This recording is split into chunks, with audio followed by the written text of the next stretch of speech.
住，绑起来，朱婷2号位前攻。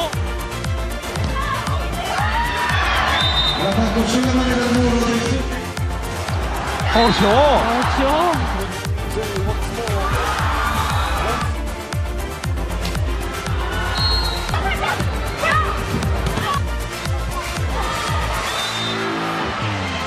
朱婷2号位前攻，球打中。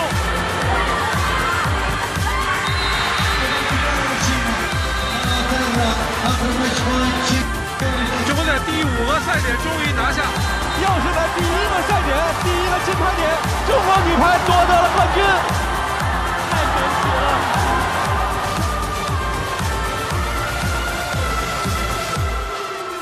我也害怕淘汰，我害怕伤病，我不能跑，我要摔倒之后，我可能要回到原地。这个集体项目来说的话，我觉得大局观很重要。我觉得郎导那个位置不是所有人都能做的。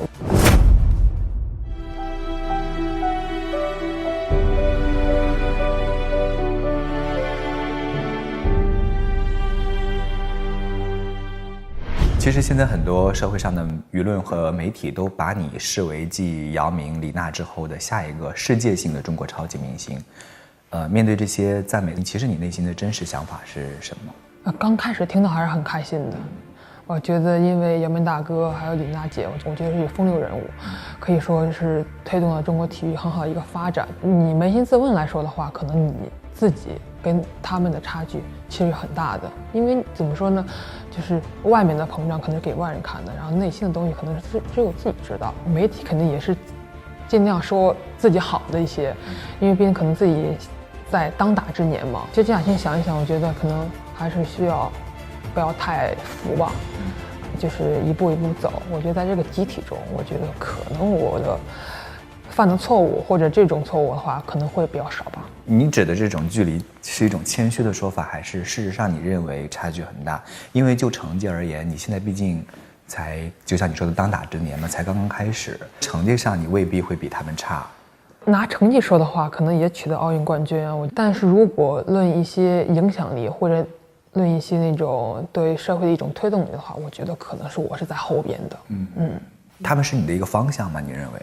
我觉得会是我一个方向，但是可能因为我现在还是运动员，所以我可能往好的运动员身上多去学习一些东西。我觉得取别人好的嘛，自己都去用吧。你认为面对的最大的问题是什么？就在当下这个阶段。对我自己来说，我觉得我也害怕淘汰，我害怕伤病，因为现在的体育生都是非常年轻化的。你像我们队现在，我虽然是94年的，我已经算是老的了。在我们看来，还真的是小朋友。真的是现在一批孩子有99年的，都已经进入国家队了。你想我13年那时候进国家队，我是94年，我是最小的。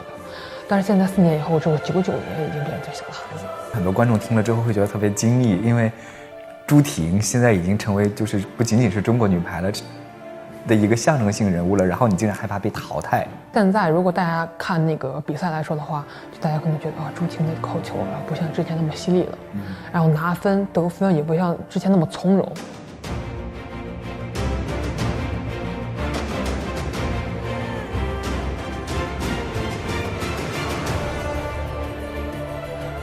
可能这也是确确实实自身的一种问题。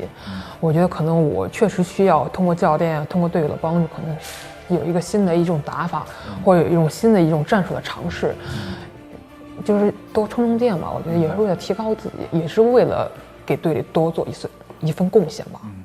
会给你很大的压力吗？打完比赛的时候，我和教练说，我说今年的这个比赛是我打的有史以来进入国家队最累的一次比赛。这么说就是因为当时进队的时候，13进队我是小孩，包括14年打世锦赛的时候我也是个小孩，就是很多的思想，很多的一些东西都是大队员承担。我呢就尽量做好我自己，我把我的球扣好，我把我的一传接好，然后不会想其他的事情。然后等16年做过队长之后，我觉得今年对我来说的话，心理压力很大。首先因为队伍遇到很多困难，就是教练也会找你问队里的情况之类的，然后再加上就我们队友会有一些身体上的伤病不舒服，包括自己的状态不舒服，可能也会找你聊天。所以你对我来说可能一是休息时间不够，二我觉得精力对我来说也是不够的。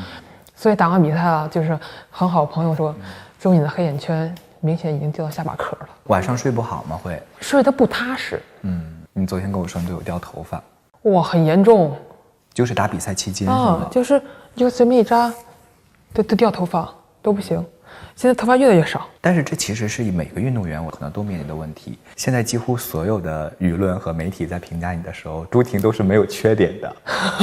13年前后应该是人生一个沸点期了，那个时候一直延续到现在。其实你的这个商业价值和所谓的明星路线，相比其他奥运冠军来讲，走的还是比较保守的。当时的这个考虑是怎么想的呢？2种，一是我当时很小，不太懂得这个。13年19、20，对，应该是虚荣心比较强的时候。是虚荣心比较强，因为那时候我刚从省队来到这边，我觉得对我一切的事物都是比较新鲜的，就跟我当时从农村然后到郑州去学排球是一样的。看什么事情觉得哇，这都很新鲜。对，真的是让我觉得就是眼前一亮的感觉。但是来到国家队之后，我觉得，因为我想留在这里，我觉得这里从各种条件，衣食住行，包括你的待遇都是不一样的，因为它是最高的一个府邸了嘛。因为排球人才很多，你不可能说你13年来了之后，你就能留在这儿，你14年还能来，就很担心这个问题。所以我当时的心态可能，用成熟一点的说话，可能我更在乎的是我明年还能不能继续在这个队里。我不想说我今年来了之后昙花一现，明年就不再出现了。可能当时重心在那边，但是现在来说的话是，大了一点。我觉得可能就是说，一个代言可能跟不跟你的性格和你的一种符合性。觉得要符合的话，可能我也愿意做，因为现在我也有团队去帮我去做这件事情。我跟他聊的时候也说，我说不在乎金钱的多少，我觉得要在乎一个品质的，就是相互能够有一个衬托，这种的。你有一个很跟别人不一样的一个心理点，就是当有的人站在生命的沸点的时候，他可能考虑的就是四处张望，这儿好那儿也好，然后就会不断的膨胀更多的野心和想法。但是事实上，你站在沸点的时候，当然你也高兴了一下啊，但其实更多的，你是不是有一种恐惧感在支撑你？其实你是往回看的。对，其实它给排球是相反的，排球是往前看的，不要想后面就之前发生的事情。但是对我来说的话，你过完这种生活之后，你肯定不会再回去过之前的那种生活。当然，我觉得因为我大家而言，他都已经去成家了，然后我现在底下有2个妹妹。2个妹妹多大了？我底下妹妹99年的，然后最小的妹妹是07年的。所以现在我觉得，想要给她一些更好的生活，或者我能支撑这个家的话，那我肯定首先保证我的身体健康，保证我的路走的是稳的。我不能跑，我要摔倒之后，我肯定要回到原地。我不如慢慢的走。对我来说，可能稳是我现在想要的。从排球上来说，你稳的话，可能是能够稳定军心，然后能够稳定大局，你能在关键的时候，你能够稳得住现在的局面。但对我的整个人生，或者对我整个家庭来说的话，我更需要把这个方面给做好一些。你现在对财富这2个字怎么理解？有当然最好，我觉得也是从没有过来的嘛。它能让你有好的生活，但是一旦现在很多名人有了好的生活了，反而想回归童与真的感觉。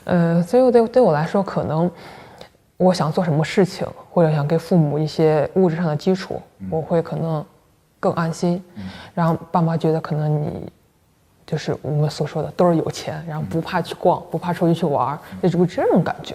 那其实应该已经做到了吧？已经做到了，对，足够了。现在对我来说，你觉得一个超级体育明星啊，就是不管我们说姚明、李娜也好，或者是说现在已经冒尖出来的一些新秀，想要维持一个长久的生命力，除了在竞技场上成绩作为基础之外，还得具备哪些素质？我觉得首先我觉得要有大局观，尤其是一个集体项目来说的话，我觉得大局观很重要。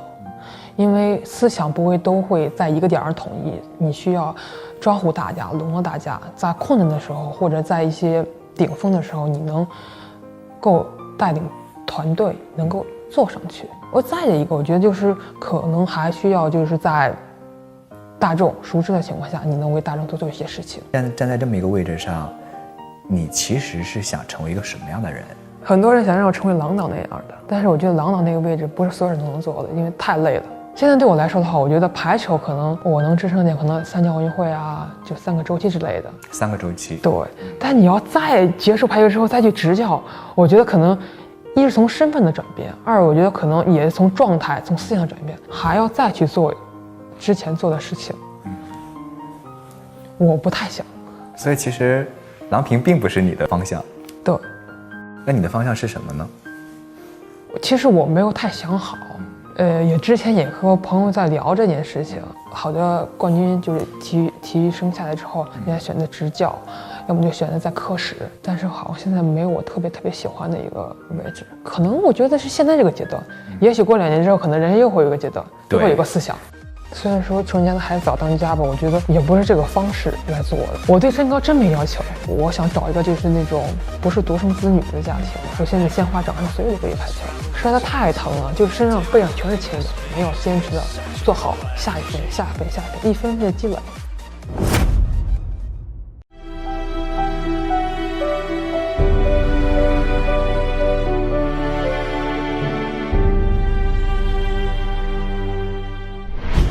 自己有就是抱怨过家庭吗？曾经一小点。哪个年龄段的时候？叛逆期的时候。15、16的时候。我的叛逆在小学的时候就有了。哦。小学有。我反而到了就是我14岁开始打排球的时候，我那时候已经是没了。所以你懂事真的特别早。叛逆也早，都是相辅相成的，我觉得。你当时是因为跟周围同学的对比吗？还是怎样？会有这种感觉？我觉得会是一种对比，就是因为当时的家庭条件可以说是不是特别好，就拿最简单的你穿衣来说的话，可能是大姐二姐穿下来了，老三穿。但是那时候对我来说，一个女孩来说，肯定有一点虚荣，真的就是说我想有一件新的衣服，我想要一件新的鞋子，我想要新的书包，这种东西的话不可能有。我前2天不是在北大清华做演讲吗？其实我演讲的那个主要的受众就是去给考上北大清华各地的一些状元，但是是交不起学费的。让我特别意外，就是我跟那个孩子们交流的时候说，就是在你们心里面贫穷意味着什么？但是孩子就都回答特别坦荡，他们不懂什么叫兴趣，就是不知道说人家填的钢琴10级呀，然后小提琴啊怎么着，他们没有兴趣。就那个时候他们就觉得自己通过自己无尽的努力，然后以状元的身份考到了北大，考到了清华，以为自己实现了命运的一个转折，但是突然间发现来了这么一个大城市，又重新一无是处。就是，当时给我的那个感触特别大。你会面临同样的这种些心境吗？会有，家中姐妹会比较多，但是你要交学费的话，那是同一时期的交。但是呢，有时候就是你同时要拿出3个孩子的书本费的时候，有时是很难的。其实每次老大懂事会多一些嘛，因为他年龄比较大，你知道吗？他一般不会先说，就是我什么也不想，回到家的时候，爸，今天要学杂费了，可能我就先拿走了。但是每个班级都会教，今天谁教了，还有谁没教，都会列那个名字，会来读，你知道吗？对我来说的话，我可能压力会小一些，但是老大老二承受的东西就会不一样。你像现在我妹，她上课经常会有团建之类的，你出去，她意识不到说，这个金钱的困难性，他要的东西我就给他，他就不会承受压力。不是不想让他知道，就是说没必要让他知道这些东西。太小的人，太小的孩子，他过早的懂得艰辛的，对他来说，我觉得心里不是一件好事。不是，我觉得，虽然说穷人家的孩子早当家吧，我觉得也不是这个方式来做的。你们家，你爸爸对你的影响是最大的。对，你爸爸在教育你的方式上有什么让你认为获益特别大的地方吗？现在回想来说的话，我父亲是比较有坚持性的。他很爱钻研。他当时为了学修车，因为要拜师傅之类的，我父亲没有，他就买一个新的机器，就拆开，把所有的零件全拆开，这样一件一件组装，自己拆，自己装，然后再给它发动。你觉得你父亲什么品质对你影响其实是最大的？目前来看，憨厚。我妈老说，别人家修车这个东西卖10块钱，你卖5块钱。但我爸说能挣2块钱，你辛苦一个夏天了，挣完之后，你发现你家里还是没有钱，就是还是没挣到钱，就这种。你少女心严重吗？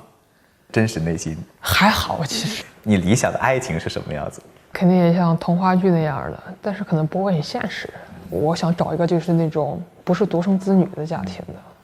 我觉得孩子多了可能会有一种分担啊，对，会有包容性这种东西，但也不排除这种独生子女他也有这种。但是对，因为我们家庭是多子女的，就是我也希望能够找到一个多子女的这种。好多男生都问这个对身高有什么要求？我对身高真没要求，是吗？对，我大姐她很高，有1.8米了，但是我大哥就是我姐夫，他1.7米多点，但是也很好，就是生活呀、爱情也都很好，就不要矮太多就可以。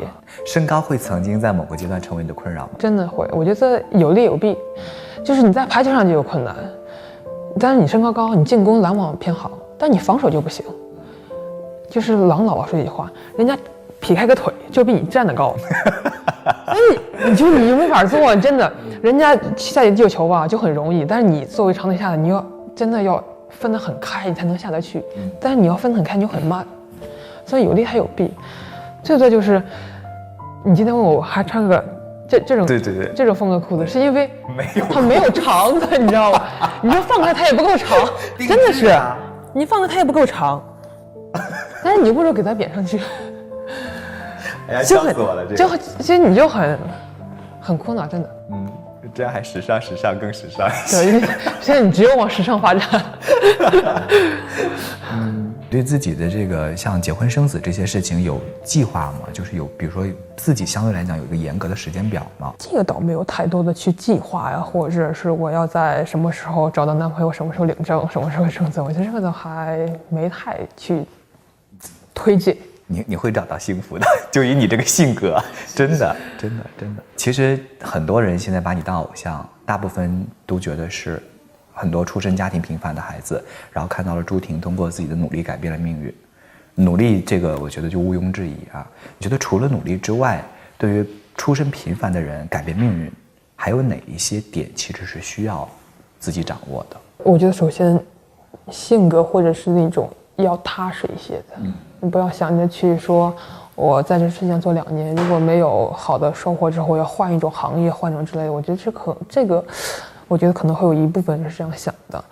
但我觉得还是重要是一个机遇，一个是踏实，对，第二个是机遇，就是你踏踏实实去做，有机遇的人会能遇到你，到时候会来提携你。就像我当时在河南队的时候也是无人知晓，但是我就好好去做好自己的基础吧，提升自己。但有突然间我觉得有这个平台的时候，或者有好的一个导师的时候，他能发现你，把你提上一个新的平台，我觉得这是一个最关键的。其实你是靠自己的努力在这坚持，你认为自己是天才的人选吗？不是。你在你的排球领域上也不算吗？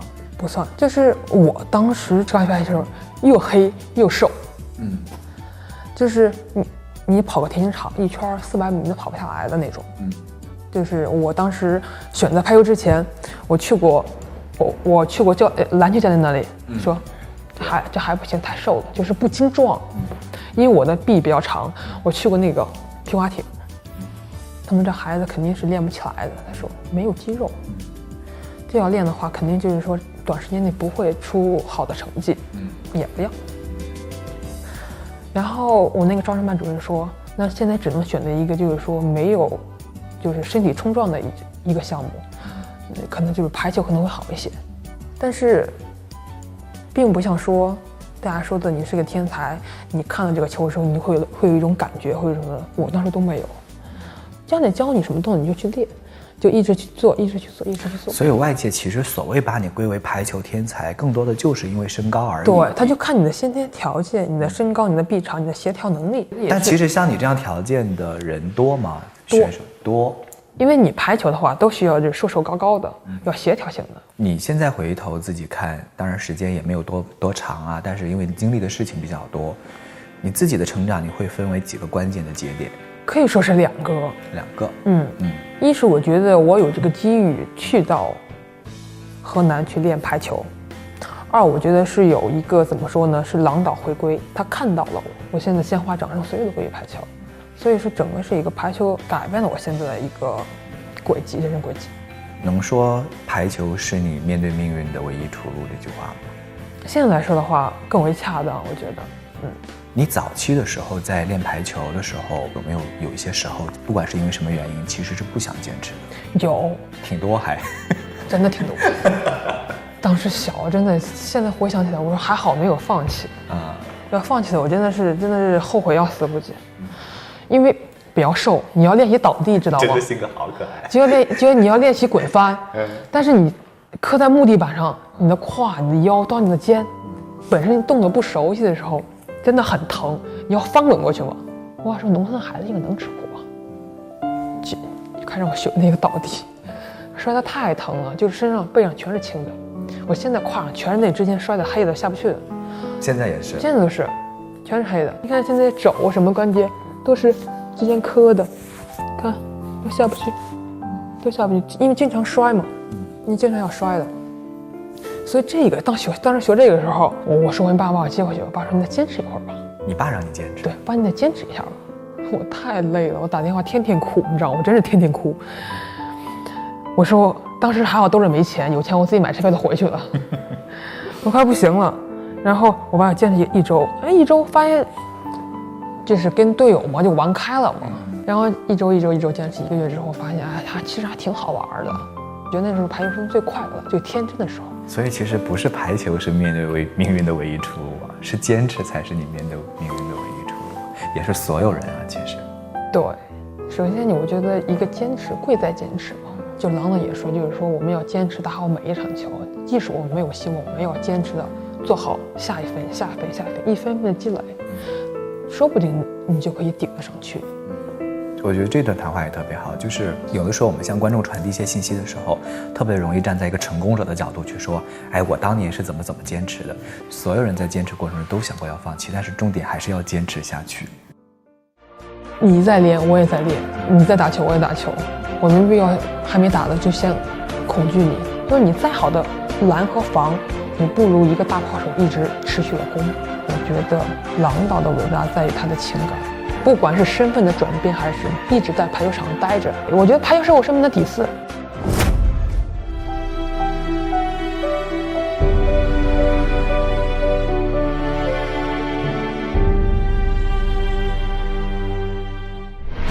你在这个土耳其去训练有多长时间了？1年多，2个赛季，一个赛季大概有7个月吧。你在技术上有什么新的？在那边有一些什么新的突破和收获吗？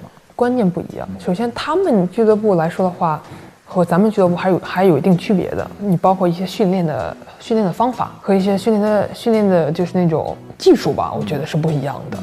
而且现在好的一些排球演练的技术都是从欧洲演练回来的。所以对我来说的话，可能首先第一方面就是我去了，可能别人更了解我，但是我也更了解大家，可能这是一个相互都有的一个利弊。再一个就是说，我觉得因为他们的体能康复会比较好，对我来说可能会帮助会比较大。再者就是因为他们的就是比赛会比较多，这个多呢就是它有土耳其杯、超级杯、欧冠和联赛4个，而且我在那队伍实力很强，所以我能1年能打4次半决赛、决赛和交叉赛，所以这个就是最关键的比赛的话，我觉得在国内来说的话是少的，国内只有1次，那边有4次。你只有在那种大赛中、那种关键战中，那种心理的和那种反应、那种技术是不一样的。其实你刚刚自己也提到了，也是很多媒体非常关注的一个点，就是我们很多大型的比赛，其实关注的就不仅仅是身体素质和技术素质了，其实更重要的是这种心理的稳定状态。所以大家都说你是相当能够在危难时刻力挽一狂澜的。这种稳定的这种心理状态，有什么可以跟其他运动员分享的吗？他们都问过我啊，我说我说不出具体的1、2、3，但是我觉得首先我觉得我不紧张。越到关键比分的时候，我可能会越冷静一些，因为比赛没有输，你不要担心他输，你还没有结束吧。你在练，我也在练；你在打球，我也打球。我没必要还没打的就先恐惧你，在内心给你安一个称，就说你比我强，你比我实力强。我觉得这个是没必要的。首先，我尊重对手，我尊重你的技术，我尊重你的能力。但首先的话，我也知道我自己的技术水平，而不是说我还没打呢，我就先承认我已经输了，不可能。其实现在像这个埃格努啊，然后博斯科维奇等等这些女排，也是比较露顶尖的。你跟他们之间现在相比，各自的优劣势都在哪些层面上？博斯科维奇我们比较熟，因为我们在国家队层面打的会比较多，包括他在俱乐部的时候。对于他来说呢，我觉得首先他年龄会比较小，他比我还要小。对我来说的话，我觉得他是偏向于天才选手的。你们定义这个天才到底怎么定义？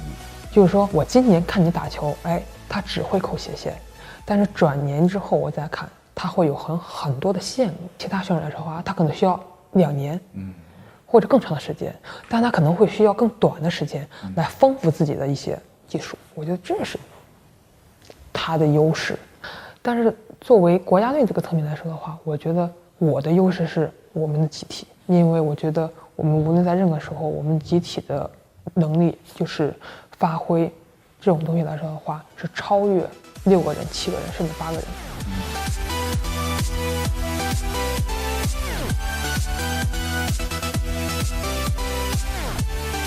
对他们来说的话，他们更在重的是一些技术问题。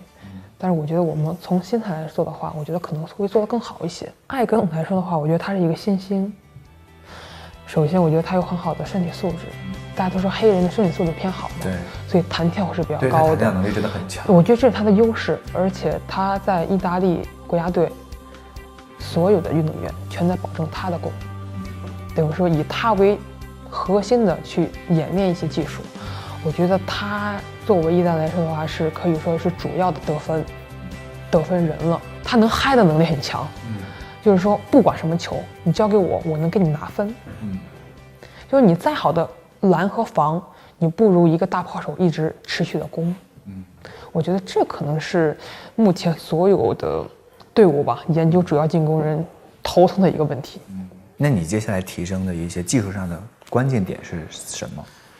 我觉得对我来说吧，可能提高的是一个全面，就是我需要在我这些技术上再做得更精一些。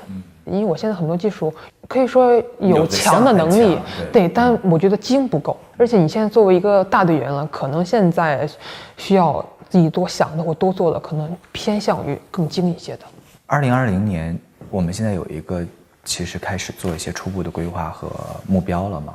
新的一个周期，我觉得目标的话，肯定是不管是今年还是明年，都是为了奥运东京去准备的。你现在就是担任女排队长啊，你这几年其实很多新的，就像你说的成员加入进来，我们这些年一直在谈女排精神，新的这些成员加入进来之后，女排精神除了在继承的基础之上，有没有一些新的你们自己体悟到的一些新的变化？朝气、活力。我们新进的这批小队员，嗓门一个比一个高，真的一个比一个能喊呐。说我们比较累的时候会想技术，会想技术，然后我听着，哎，调动一下情绪，准备来了。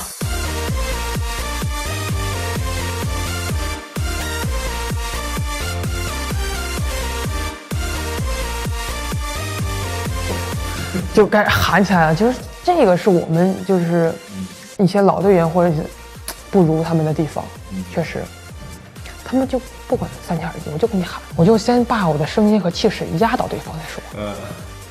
这个是有作用吗？有，就是你能喊，你能叫，你知道，首先你这个人就是你会积极投入，对，然后你会跟着比赛这个节奏去走。所以你今天在说女排精神的时候，你认为女排精神是什么？我觉得女排东西是一个集体团结，还有就是一个传承。我们每场比赛就是说，我们会说利用集体的力量，然后去战胜对手，去打这场球。每场都会说，我们集体的力量是大的，你单靠一个人、2个人是不行的。无论在困难的时候，我觉得每个人的状态是不一样的。比如说今天我不好的时候，哎，你今天状态很好，你帮我弥补一些我的技术。哪天你不好的时候，我再弥补你。我觉得这个时候是真的是12个人甚至14个人，包括我们教练团队打一个球，这个是真的是了不得的。当时我没来之前，我完全体会不到。就是说女排精神说，可能大家的空谈拼搏精神，拼搏精神从哪儿来？从训练中来。如果你坚持不到这个点，没有长时间坚持的话，拼搏也是没有的。你跟郎导平时的相处模式是怎样的？是比较严谨的师徒间的相处模式，还是更多的是比较亲密的私人关系？场上是很严谨的，但是场下其实郎导是很可爱的一个人，他会跟我们开玩笑，然后会给我们讲一些很好的趣事，包括他打球的时候那些那种有趣吧而又励志的一些事情。